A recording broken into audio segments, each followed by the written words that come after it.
My next guest, he is a 14-2 professional mixed martial artist fighting under the PFL banner. Mr. Rob Wilkinson is joining me to show. He fights this Friday night under PFL 4 from Atlanta, Georgia. It's going to be fireworks. The card starts at 6 p.m. Central Time. Rob, how you doing, man? I'm very good, thank you. How you doing? I'm doing great. Thank you so much for taking the time. I know it's fight week. It's busy, so I just appreciate you just giving me a couple minutes of your time, man. I appreciate it. That's all good. Takes me away from from the weight cut. Oh man, that life of a fighter. Yeah. Well, I also want to make sure I state this for everyone in the audience here who may not know who Rob Wilkinson is. I think finisher is a solid word here. Finisher is a solid word because out of your 14 wins, we have 13 finishes here. So I know the nickname's Razor, man, but finisher sounds a lot better for Rob Wilkinson, man. What do you think? That is true. I do like to get it over early. So, going to the judges, you never know how it's going to go. And it's a lot more work on the judges. If you can get it over and done with. Yeah, no, for sure. Give them an easier night for yourself, an easier night for them as well. Yeah, exactly. Now, Rob, real quick, because I know you're fighting for PFL here. You're a known mixed martial artist here, but for the audience that may not know, how would you describe yourself, Rob, for anyone that hasn't seen you fight yet? My fighting style, I guess I'm aggressive. I push forward. I'm a heavy grappler, but I've been working my striking a lot lately, so I can go anywhere now, and I'm happy to fight standing up. I'm happy to fight on the ground. And once I've got someone hurt or I see an opening, I take it. So that's why I guess I've got a lot of finishes. As soon as I kind of sense something's happened or my opponent's hurt or I see a position where I can get a submission, I'm going to take it and get it over and done with. Definitely. Well, I know you said you're working on your stand-up. I'll definitely never question that. I saw your last fight against, I believe it was Bruce Souto. Yeah. I'm not sure if I'm pronouncing that right, but you finished him in 46 seconds in the second round. It was a great performance on there. You're coming off that win that was back in April. How did you feel? How did you feel after that win for yourself, Rob? It felt really good just to get that win on the big stage. I fought in the UFC twice and, short notice fight. And then I fought Israel and I didn't get 2 wins there. So, I was released and they were my first and only 2 losses. So it was good to be able to prove myself, not just that I'm a great fighter in Australia, but I'm a great fighter worldwide and I can compete at the high level and, on the big stage. Did you feel like any added pressure since, you're thinking, PFL is another big stage as well?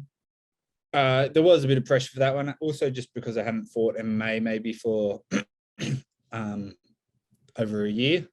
I had a boxing fight in between, but just having that year layoff and then going straight into fighting for such a big promotion, I did feel a bit more, I guess, like nerves and stuff like I used to when I was kind of just getting into fighting and not as relaxed as I was. So it was good just to be able to still perform well and get that win. But now I'm fighting, back to back with the PFL as they do. You're fighting every roughly 8 weeks. I think I'll be, an even better me for this fight. Has preparation changed? Because you said, again, you're fighting about every other 8 weeks. Has your take on getting ready for a fight or your preparation changed because it's a full year? I mean, you're planning to fight the full year. It does a little bit. You want to make sure you're not getting burnt out or overtrained. Yeah. I had a week off after my last fight, or maybe a little bit longer, roughly 10 days, and then got back into training. Obviously, you're fit and you're fight ready I was preparing for ages for that last fight for that fight ready fitness, so you're not too worried about that side of things. You're just kind of more working on your skills and maybe game plan for your opponent. When you got your hand raised, what was the first feeling you felt under the PFL banner? Probably relief. It was just a good, I knew I was going to win. I visualized it a lot. I was very confident in myself, but it's just, it's a good feeling to get that hand raised and that first win, especially a finish with the PFL. You're very talented. You said, you had a boxing fight on there. I mean, what got you into, combat sports in general, Rob? Like, what got you your start there? Why'd you do this? I don't know. I always kind of was drawn to it when I was a kid. Like at a young age, I don't know exactly how old, but even me and my brother used to always watch WWE. Hey, You know, right here. nice. Yeah. I used to love that. And I'd watch all that, even though, it's fake. And then I'd always fight my brother, would always wrestle and try moves out and do all that sort of stuff. And then I kind of always, I had a boxing bag at home and I used to go punch that without, any training, but I used to watch videos. And I don't know, I was always drawn to fighting. I liked the idea of fighting. And then I started doing boxing when I was 16. And then shortly after that, maybe like 6 months later, I found out about MMA, I think, and I looked it up. And apparently there was a gym. No one really knew what it was back then. That was like 2008. And especially back home in Hobart, Tasmania, no one knew what it was, but started going to a gym, and that was heavily grappling based. Like my coach was a black belt in judo, brown belt in jiu-jitsu, so we kind of a lot of grappling, and I picked it up really quickly and just like fell in love with it. Yeah. People start off with WWE, and then I see a lot of people transition into MMA. I started off watching it. By any chance, you know who Alberto Del Rio is? Alberto El Patron. I think I might have heard of him. It had like the ring announcer and come out in these nice cars, Mercedes or Bentleys. Random thing. I was at the gym today and I was lifting weights and I turned to my right and it's Alberto Del Rio right next to me. I was like, oh crap. Nice. I was like, hi. Nice guy. Nice guy there. So random thing. I think it's just funny that you mentioned WWE because I hadn't watched it in a hot minute. So we got to see Stone Cold. Stone Cold is a more familiar face and stuff with the branding and stuff. But yeah, it's very, very random thing. So yeah, I like that. A lot of people I see start off with WWE and then they move into the whole combat sports stuff. And you know what, man? Like MMA is king, I think, right now. I think MMA is just killing it. It's great seeing all the talent, especially like yourself, coming through and just getting more recognition there. Because when I saw you fight, tell you what, man, I wouldn't mess with you. I don't think a lot of people down the street would mess with you, man. I mean, I think it was one of the most I want to say the best finishes because I think all finishes are great. I think when you can finish a fight for every fighter out there, I think it's great. But it was a sick finish, man. I want to give you your props on there, man. It was a sick finish the first time around. What can audiences expect from your next fight this Friday night here from Atlanta, Georgia, in PFL 4? I think my last fight kind of demonstrated my skills very well.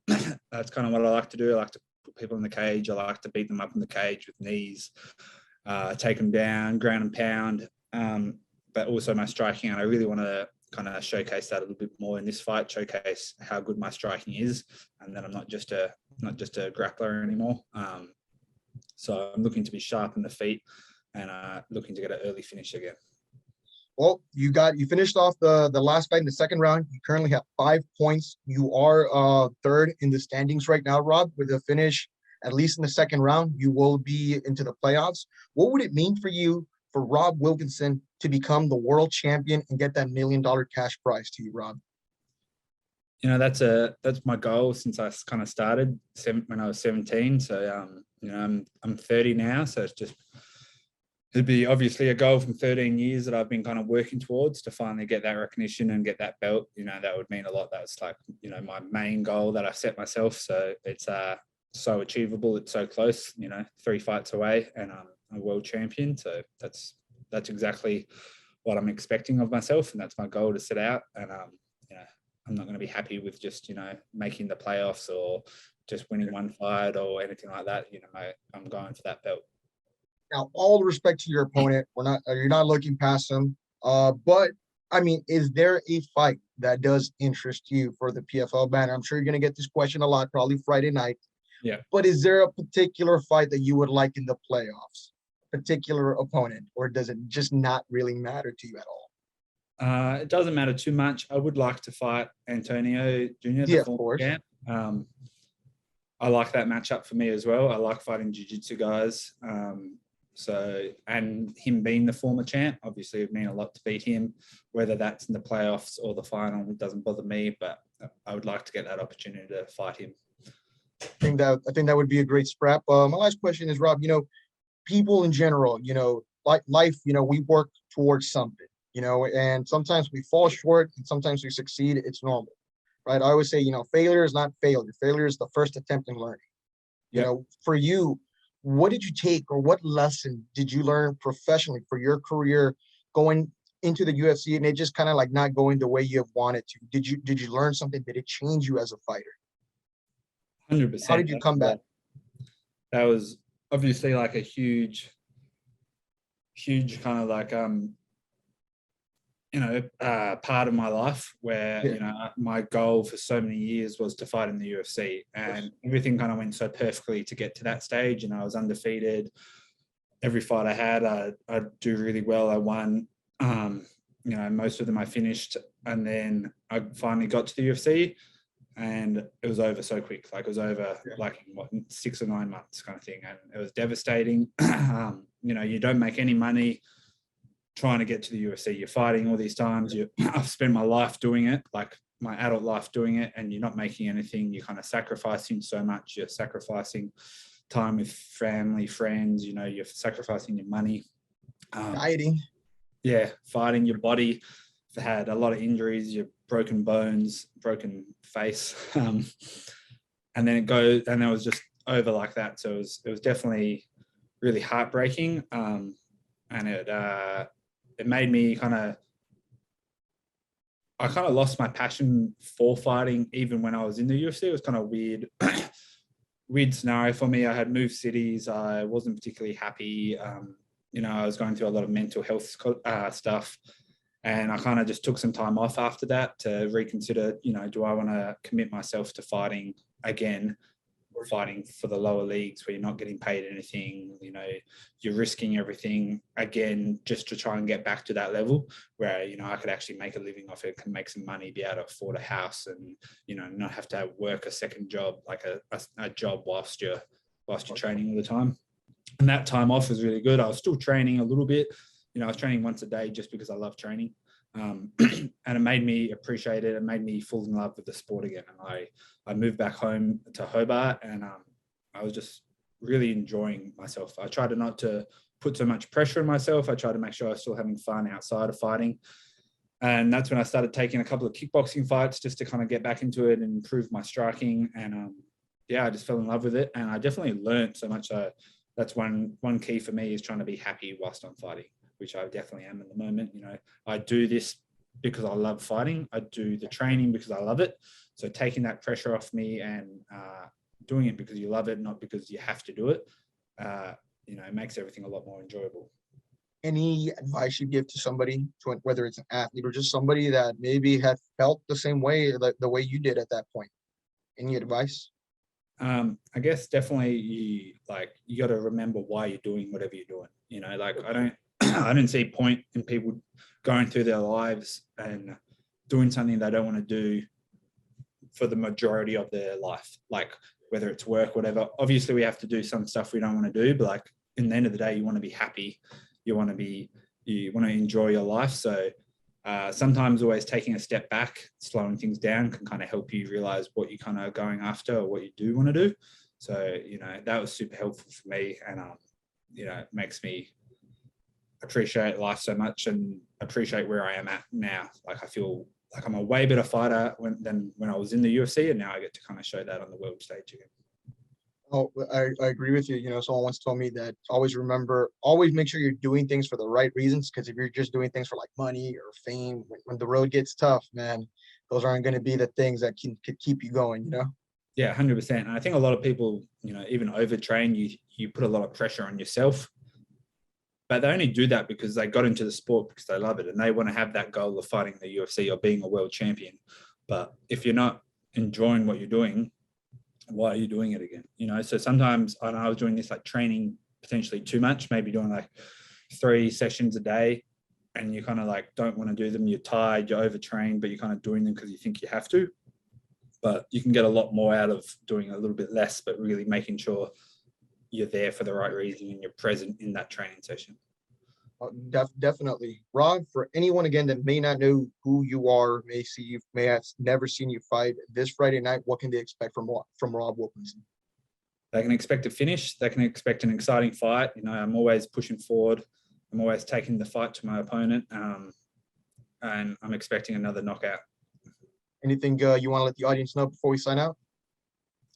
No, just tune in to ESPN and watch the fights. They're going to be good. Awesome. Again, 14-2 professional mixed martial artist Rob Wilkinson. Thank you so much for your time today, Rob. No worries, buddy. Thank you.